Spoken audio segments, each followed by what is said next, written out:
Lorraine Sport saison 2, ça commence aujourd'hui. Wow! Heureux de vous retrouver pour vous faire partager le sport lorrain.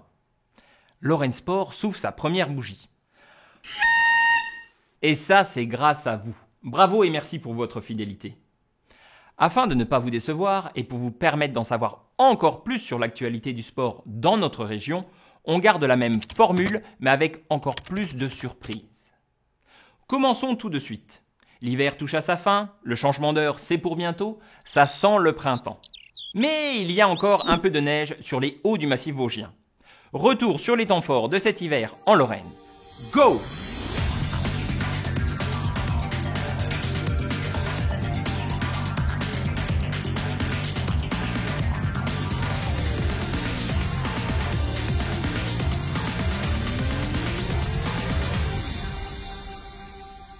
Pour ses 10 ans comme étape du trophée Andros, Saint-Dié recevait cette année la super finale.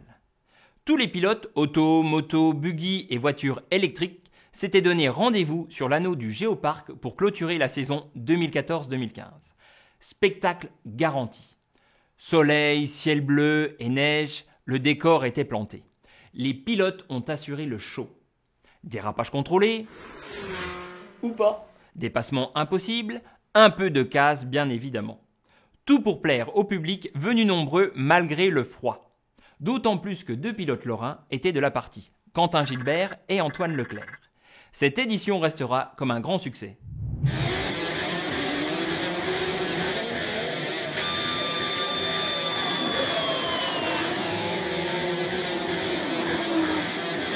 Aujourd'hui, c'est le trophée Andros qu'on accueille sur le circuit Géoparc, donc le circuit de glace.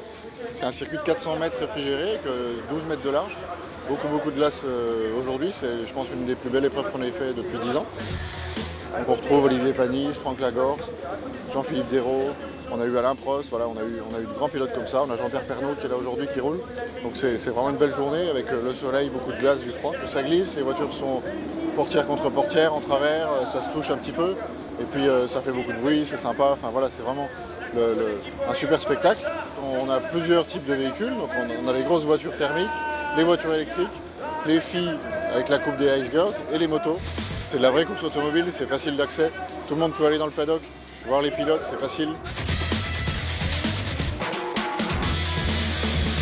Ah ben, le public vosgien, ça on le connaît depuis des années.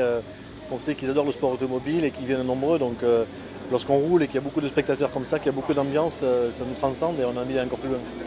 C'est des gens très attachants, il y a toujours du monde, quelles conditions qu'on ait. Et moi j'ai vu des courses ici sous la pluie battante, ils étaient là quand même, donc bravo à eux, merci de venir à chaque fois.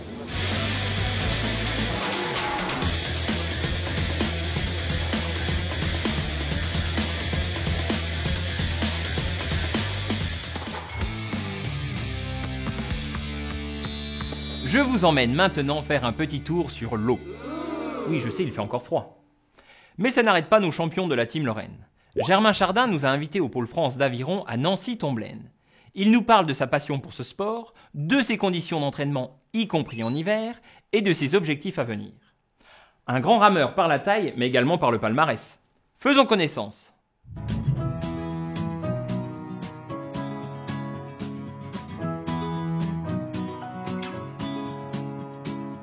Je suis arrivé à l'Aviron un petit peu par hasard. Je faisais beaucoup de sport puisque mon père était sportif et je l'accompagnais dans ses pratiques. De là, je me suis mis moi aussi à faire pas mal de sport. J'ai fait du volley, du basket, un petit peu de foot, de l'athlétisme beaucoup. Et l'entraîneur du cercle nautique verdunois est un peu venu me chercher au basket en me proposant clairement d'essayer de faire de l'Aviron en ayant en tête l'idée de faire du haut niveau un jour. On est rentré dans l'hiver et le matin il gèle, enfin voilà, des fois il y a des trompes d'eau, on va quand même ramer. Quand le bassin est gelé, les coachs vont casser la glace pour qu'on puisse ramer derrière. Enfin, on arrive des fois dans des situations un peu loufoques où on se dit mais là on ne devrait pas y aller et pourtant on y va. Là au bout de 15 ans j'ai encore la sensation de pouvoir devenir meilleur. J'arrêterai ma carrière en 2016 donc pendant 2 ans j'ai vraiment envie de tout mettre en œuvre pour prendre un petit cran sur différentes choses. Le plus grand succès, le premier c'est Pékin parce que je rame avec Benjamin, avec mon cousin avec qui j'ai commencé l'aventure en 96. Voilà, une bande de potes, un rêve, un doux rêve de se dire si on faisait les Jeux Olympiques ensemble, puis une fois aux Jeux Olympiques et si on ramenait une médaille quoi. Il y a beaucoup de travail derrière, mais on ne pesait pas à l'époque, en 2008, vraiment le poids du travail qui avait été fait. Ensuite, il y a eu Londres en 2012, il y a aussi eu 2010 à Carapiro, on fait champion du monde. C'est vrai que c'est cool de pouvoir aller chercher des médailles avec nos potes, quoi. Et c'est là que c'est encore plus grand, parce que la médaille a toute sa valeur quand derrière il y a une histoire à raconter, quoi.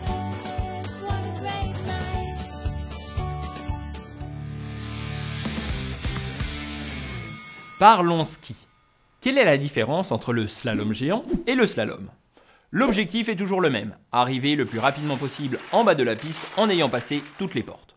Le slalom est la discipline la plus technique. Les portes matérialisées par des piquets sont nombreuses et serrées. Pour le slalom géant, les portes, identiques à celles de descente, sont moins nombreuses et plus espacées. Vous voici donc incollables. Aujourd'hui, c'est donc de slalom géant dont nous parlons.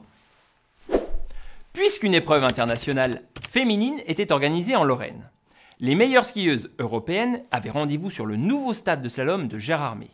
Une centaine de compétitrices se sont affrontées lors de 2 manches de haut niveau. L'organisateur et quelques compétitrices nous résument cette belle journée en images.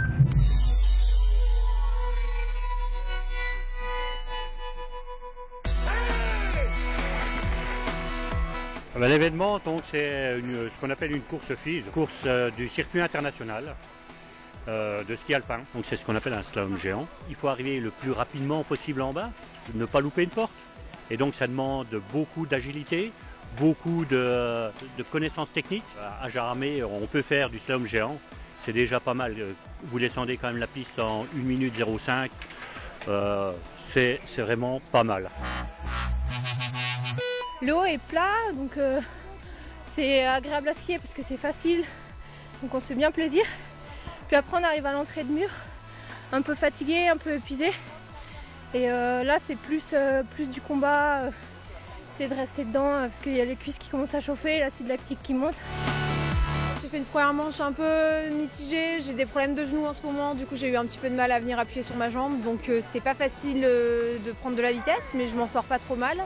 Et par contre je fais une bonne dose avec moins de douleur, et donc voilà, c'est vraiment une bonne préparation. J'ai eu des coachs et des gens de la fédération qui m'ont déjà dit mais on pourrait faire ça, on pourrait faire ça, on pourrait faire ça. Je pense qu'avec le temps qu'il y a aujourd'hui, on pourrait remplir le calendrier de l'année prochaine.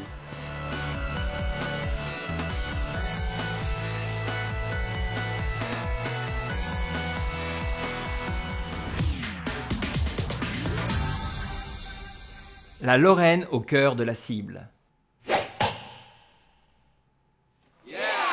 Pas moins de 650 archers venus des 4 coins du pays étaient présents à Vittel pour participer au championnat de France de tir à l'arc en salle.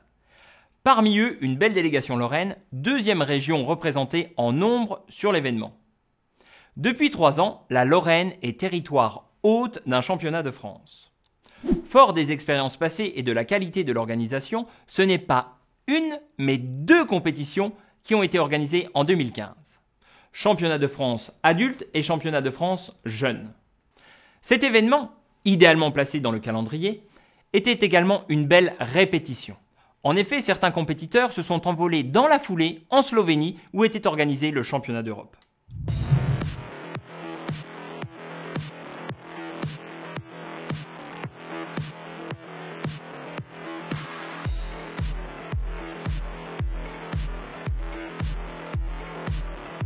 Nous sommes à Vittel, au CPO, pour recevoir 642 archers qui ont été qualifiés pour les championnats de France de tir à l'arc en salle. C'est la 3e fois que nous accueillons un championnat de France à Vittel, puisque nous avons passé une convention entre la ville de Vittel et la Fédération française de tir à l'arc pour 4 années, pour organiser pendant 4 années un championnat de France à Vittel en salle. On a toutes les catégories qui sont représentées, donc des benjamins environ 10 ans, jusqu'aux super vétérans qui ont plus de 60 ans. Cette année, on est vraiment très heureux puisqu'il y a 41 Lorrains qui se sont qualifiés. Donc c'est un record cette année. Et nous espérons beaucoup avoir des médailles et je pense que nous allons en avoir. C'est un beau spectacle, c'est voir autant de cibles alignées, ce n'est pas courant dans nos petits concours dominicaux, on va dire. C'est un événement à ne pas louper. Voilà. Pour nous, à Vagney, c'est important puisqu'on est à notre 32e médaille au championnat de France, donc en à peu près 20 ans. C'est toujours été les jeunes qui ont été qualifiés au championnat de France. Et cette année, on a la bonne augure, c'est qu'on a 5 jeunes. On est premier club de France à aligner 5 archers au championnat de France. Donc, c'est un bon point pour nous, ça.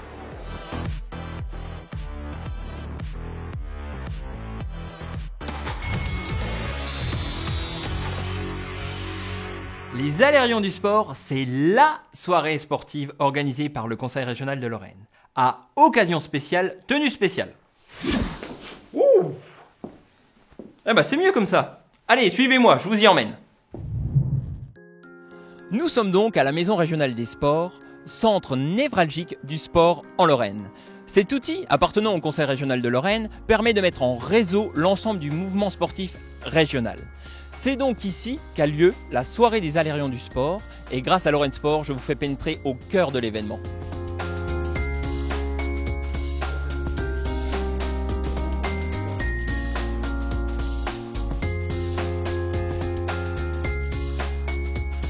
Madame Lovely-Chrétien, vous êtes vice-présidente du Conseil régional en charge des sports. Ces sportifs et sportives sont des ambassadeurs pour notre région, donc une belle image pour la Lorraine. Ah ben complètement. Ils sont nos ambassadeurs déjà dans nos 4 départements lorrains et bien au-delà, puisque bon, certains sont champions mondiaux, certains ont été aux Jeux Olympiques et ils nous représentent et font parler de la Lorraine, effectivement, très loin, très loin. Alors, je suis champion du monde pour la 5e fois. Je représente l'haltérophilie, mais surtout la discipline, le développé couché. Alors, je représente le duathlon, voilà. Et quel est votre palmarès sur l'année 2014 ?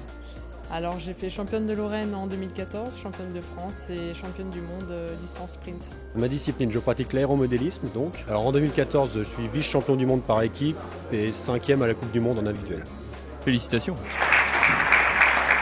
C'est la première fois que je participais au championnat du monde en individuel. J'attendais pas de ramener une belle médaille et j'ai ramené la médaille de bronze donc je suis vraiment content quoi.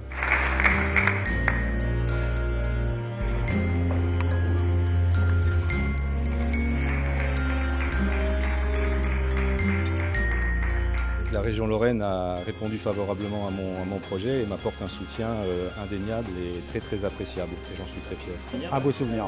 Je voulais le piquer, mais comme c'est un athlète qui fait du judo, je ne vais pas tenter le coup. C'est la première fois que je suis venue et j'ai trouvé ça super sympa.